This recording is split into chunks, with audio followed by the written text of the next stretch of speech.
একটা মানবিক বাংলাদেশ আমরা গড়তে চাই, একটা নিরাপদ বাংলাদেশ গড়তে চাই, যে বাংলাদেশে আপনি যেমন নিরাপদ থাকবেন, আমি যেমন নিরাপদ থাকবো, আমার ভবিষ্যৎ প্রজন্ম নিরাপদ থাকবে।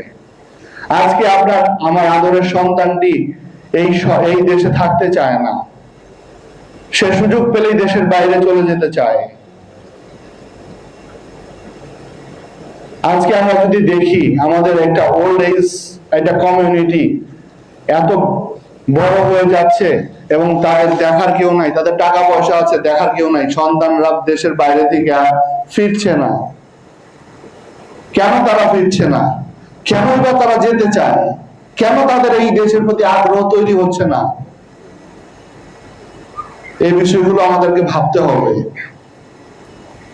আপনারা আপনাদের যার যার অবস্থান থেকে এই সমাজের জন্য এবং রাষ্ট্রের জন্য সর্বোচ্চটা দিবেন, এই প্রত্যাশা রেখে, এবং গ্রাম আদালতের আপনাদের উপর যে অর্পিত দায়িত্ব আছে, মানুষের কাছে আস্থার জায়গা, মানুষ যাতে কোনোভাবে সেবা নিতে গিয়ে হয়রানির শিকার না হয়, সেই জায়গাগুলোকে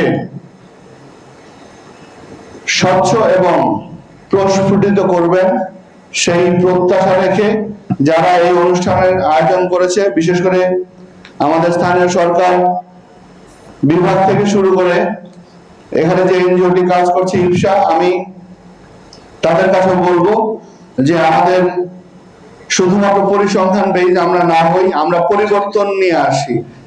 আজকে কি অবস্থা আছে মানুষের মধ্যে, এই পরিবর্তনটা হবে সামাজিকভাবে। শুধুমাত্র আমাদের তথ্যের কোনো পরিবর্তন নয়, আমাদের সমাজের মানুষের ধ্যান ধারণা এবং চিন্তার পরিবর্তন, মানুষের যে আস্থা, সেই আস্থার জায়গার পরিবর্তন। আমরা সেই পরিবর্তনগুলো আগামীতে তুলে ধরবো এবং সেইখানে আপনারা যারা কাজ করছেন, সরকারের পাশাপাশি বিভিন্ন এনজিও, তারাও সেখানে ভূমিকা রাখবেন, সেই প্রত্যাশা রেখে। এবং আমি সকলের সুস্বাস্থ্য কামনা করে, এবং আমি আবারও বিশ্বাস করতে চাই এই দেশটা আমাদের, যত সীমাবদ্ধতায় থাকুক, এই দেশটা আমাদের সকল সীমাবদ্ধতাকে অতিক্রম করেই আমাদেরকে এগিয়ে যেতে হবে।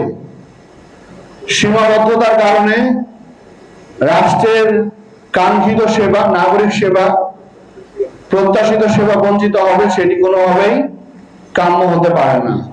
সুতরাং আমাদের মেধা এবং যোগ্যতা এবং আন্তরিকতা দিয়ে সকল সীমাবদ্ধতাকে অতিক্রম করে আমরা আমাদের বাংলাদেশ নামক এই ছোট্ট রাষ্ট্রকে নিয়ে আমরা যে স্বপ্ন দেখি, সেই স্বপ্নের বাংলাদেশ গড়তে আমরা দৃঢ় প্রত্যয়ী হয়ে আবারও পূর্ণ উদ্যমে এবং আমাদের ডিটারমিনেশন নিয়ে কাজ শুরু করব, সেই প্রত্যাশা রেখে। এবং দীর্ঘক্ষণ আমার বক্তব্য শোনার জন্য ধৈর্য ধরে আপনাদের প্রতি কৃতজ্ঞতা জানিয়ে আমার বক্তব্য শেষ করছি। সবাই ভালো থাকবেন। আসসালামু আলাইকুম।